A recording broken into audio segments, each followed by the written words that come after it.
Hello बच्चों, let's see the question. The question is fossil remains of Archaeopteryx indicates that. यहाँ पे बोल रहा है आर्कियोप्टेरिक्स का जो फॉसिल रिमेन्स है वो यहाँ पे क्या इंडिकेट करता है।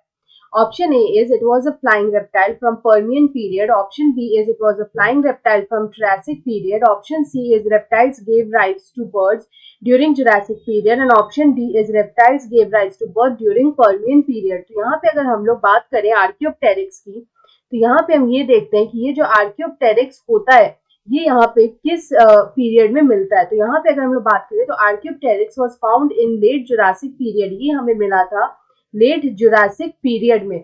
यहाँ पे it was found around 150 million years ago. तो यहाँ पे हम लोग बोल सकते हैं 150 मिलियन ईयर्स अगो इन लेट जुरासिक पीरियड हमें आर्कियोप्टेरिक्स जो है it was found.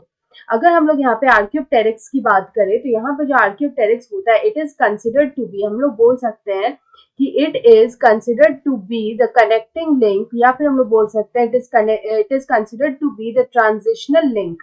The transitional link, और ये जो ट्रांजिशनल लिंक होता है ये होता है between avian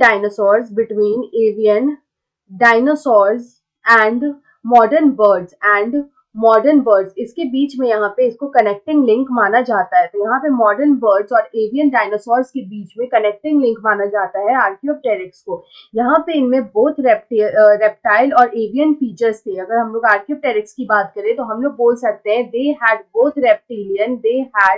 both reptilian and avian characters. They had both reptilian and avian characters. इनमें both reptilian और avian characters जो थे वो यहाँ पे present थे। So we can say they had both reptilian और avian characters और features।